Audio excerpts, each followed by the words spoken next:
Ladies and gentlemen, my name is Keith, and welcome to my review of Star Wars: The Rise of Skywalker. Now, 2019 was a very special year because we saw the end of not one, but two major franchises, and wouldn't you know, they were both under the same studio, Disney. Earlier this year, Avengers Endgame brought to a conclusion 10 years of Marvel films. And now we've got the conclusion of Star Wars movies, which go a little over 40 years, with this final chapter, The Rise of Skywalker.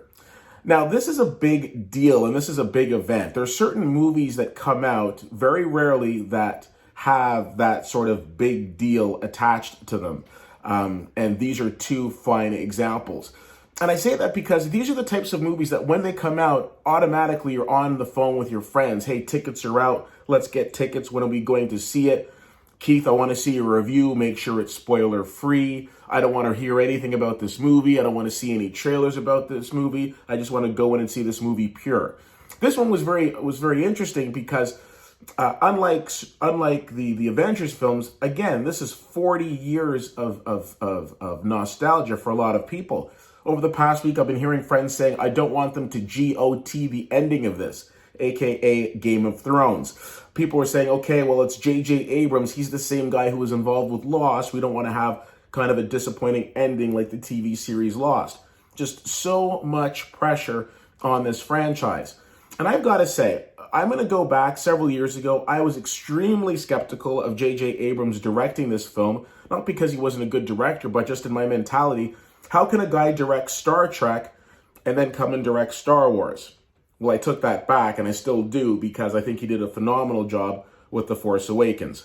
Now, I don't want to get into a lot of the specific details of this film because I want people to have the same experience that I did, having the opportunity of going in to see it pure.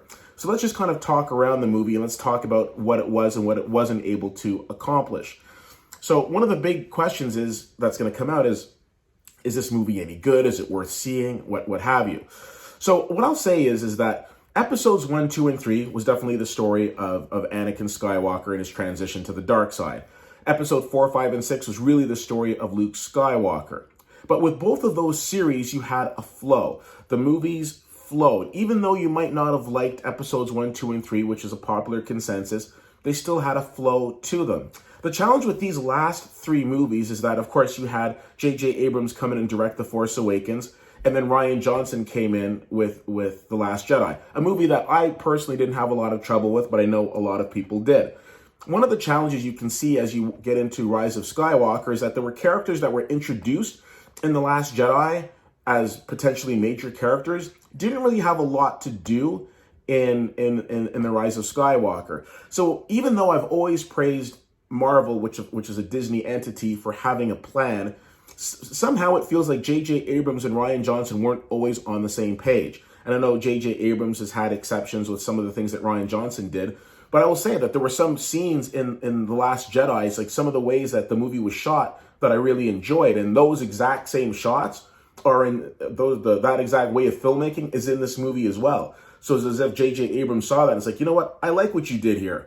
But overall, it doesn't seem like they were necessarily on the same game plan page, because there were some differences in this film. Old villains are back again. That's not necessarily a spoiler unless you haven't even seen the movie poster. But I'm not necessarily sure how I felt with that originally, but I think to myself, well, if you're going to bring back said villain, there's no better villain to bring back, so let's just go with it and see what happens. This movie accomplishes a lot of different things. One of the things that it accomplishes is that it answers a lot of the major questions that we had, not just through The Force Awakens, but through The Last Jedi as well. Major questions that we had about characters and origins and things of that nature are answered. But there are also some questions that are left unanswered, which I found somewhat frustrating because this is supposed to be the end. I think this movie is extremely gorgeously shot. The cinematography in this film is fantastic. I loved the score. Of course, John Williams always delivers. There are characters that are in this movie that we've grown so close with that are there. Some old characters coming back. They do a lot from a nostalgia piece. I feel that this movie did a really great job of closing the trilogy of 7, 8, 9. In terms of, does it do a great job of closing the overall Star Wars arc? I think it does a decent job of that. I wouldn't say that it necessarily blew that aspect of it out of the park, specifically with questions being unanswered. It's, of course, it's Disney, so it's opened itself up for future storylines. And it's interesting because at the end of Return of the Jedi, I thought, okay, this is it. We're done. We're good. But I kind of liken it to a job. Let's say the whole story arc is somebody getting a job. Their life doesn't end there. Now it's like, okay, you've got the job. What else is happening? And I kind of feel like at the end of Return of the Jedi, I was fine with Star Wars being over, but I was thrilled when we got episodes 7, 8, 9. And likewise, I'm sure several years from now, who knows, we'll probably get 10, 11, 12.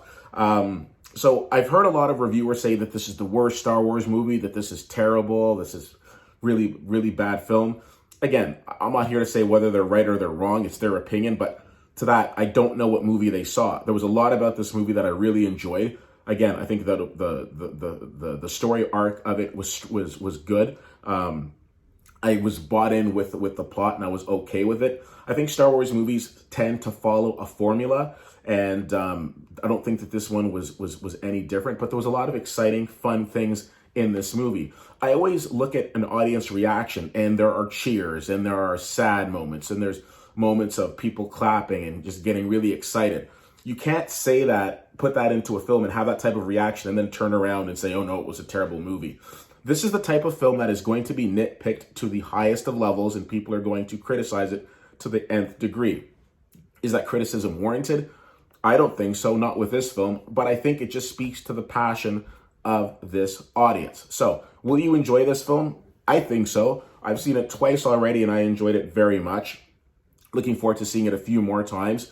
I think it does a really great job of paying homage to the other Star Wars films, and I think it's a decent conclusion. The greatest conclusion it could have had, probably not, but one that I still found satisfying. If you have the chance to see The Rise of Skywalker, let me know what you think, and I give this movie a B. You can reach me, of course, at CFL_fan on Twitter, Facebook.com/WittyWhittier, and WittyWhittier.com. Thanks so much for checking this out. My name is Keith, and I'll see you at the movies.